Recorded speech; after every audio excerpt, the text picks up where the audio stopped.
us your name and what you do for a living. Hi, I'm Maxwell Lahin, and I am a physicist, inventor, entrepreneur, and, well, I guess change maker. I'm 13, and I feel like I can change the world, and I've already started my positive impact on it. What have you done? How have you changed the world so far?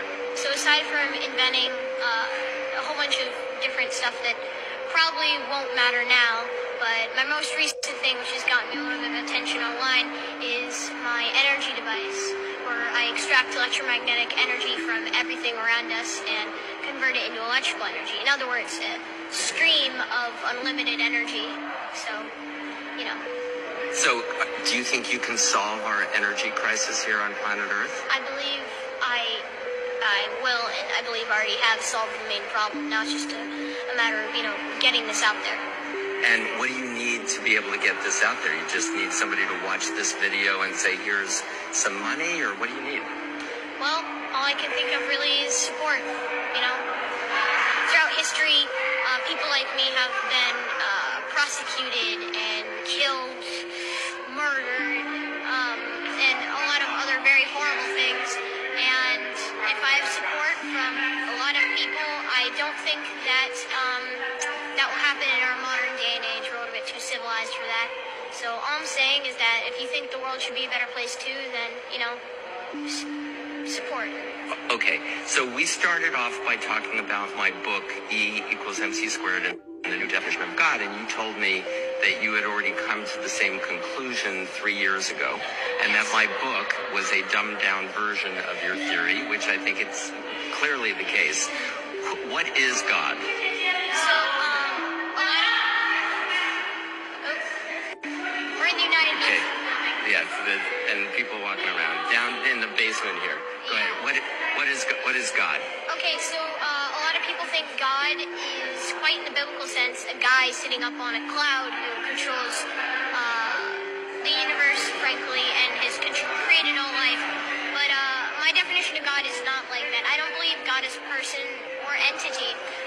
God is just another form of energy, or actually is energy. Himself, well, not even himself, itself. For the fact that you look at the Bible and other really, awesome but extremely vague and unreliable sources in religion that, hold these sources that we find and facts that we find, or so-called facts that we find, and really a lot of people think it's just about faith. But if you relate the Bible to quantum physics and apply most of the laws actually in not less of a figurative sense, but more of a literal sense, and replace it with things like the universe, you'll eventually find out that it explains in-depth quantum physics and astrophysics, experiments and theories. Well, maybe not theories, because maybe now they're proven.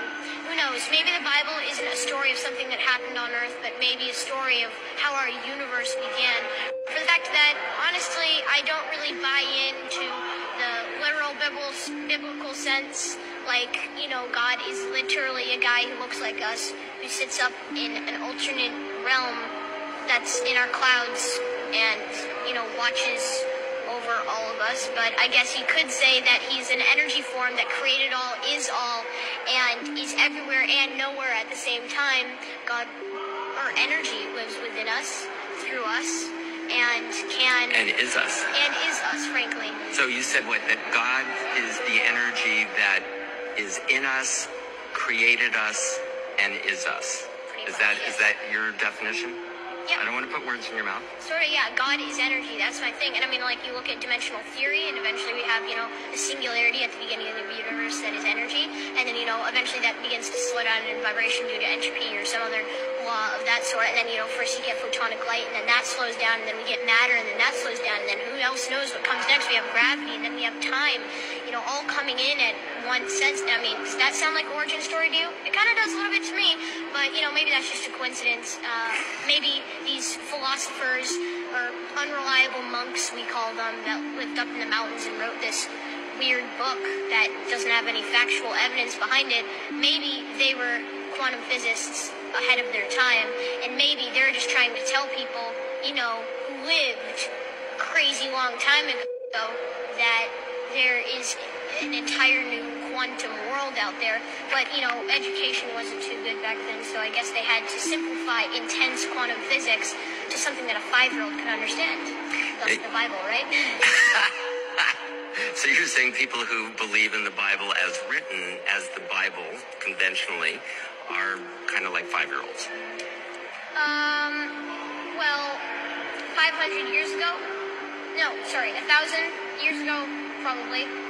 But, more of like, I'm saying, maybe in the sense of not really, like, I honestly don't want to insult anybody at all.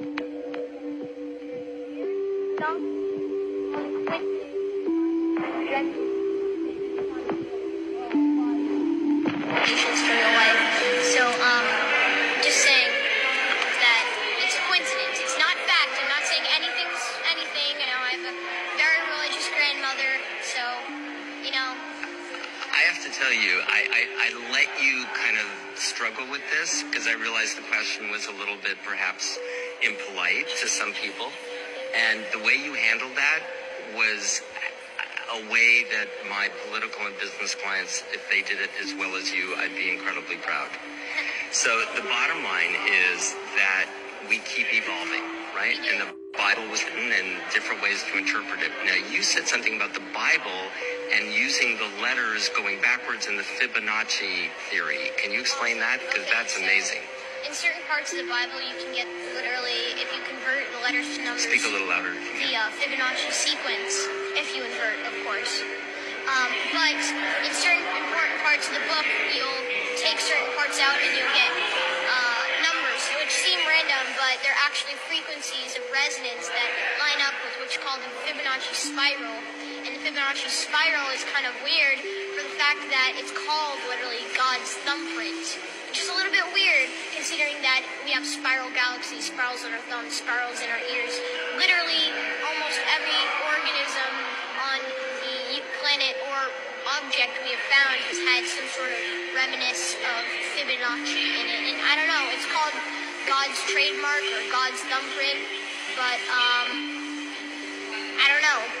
So if you're the reincarnation of anyone, who do you think it would be, or who would you like it to be?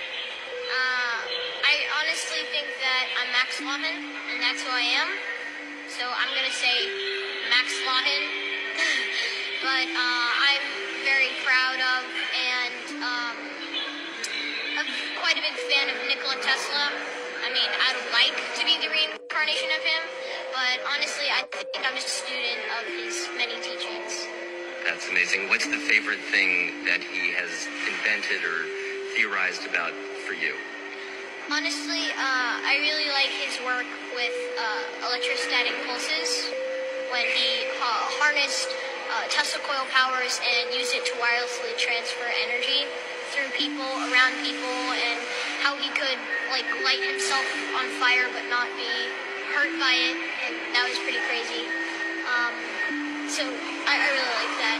That's very cool. So just a couple more questions. You're extraordinarily inspiring. And I agree with you on your definition of God and wrote a children's book that basically says that. But you then, before when we were talking about infinity and different universes. And so we've kind of identified God. God is energy, right? All the energy in the universe, that's God. It's not a guy in the sky, it's energy. Energy isn't something that you just have. Energy is on, and can't be, not all of the energy in the universe, it's energy. Energy happens to consume the entire universe and every other parallel dimension or universe that can ever exist in our dimensional reality. But are there other universes? Are there other dimensional realities? Dimensional realities? I'm not sure if we can prove that yet, but we do know that there are other dimensions. Okay, how do you know that? Well, there's an infinite number of numbers, which means there's an infinite number of frequencies that we can calculate. And if there's an infinite number of frequencies that we can calculate, that means there's an infinite number of frequencies that mass can take. And if mass can take an infinite number of frequencies, there must be an infinite number of dimensions. Or if you're one of those string theory guys, there's 10. Or if you're an M theory guy, you say it's 11 dimensions. But as of right now, I'm just beginning to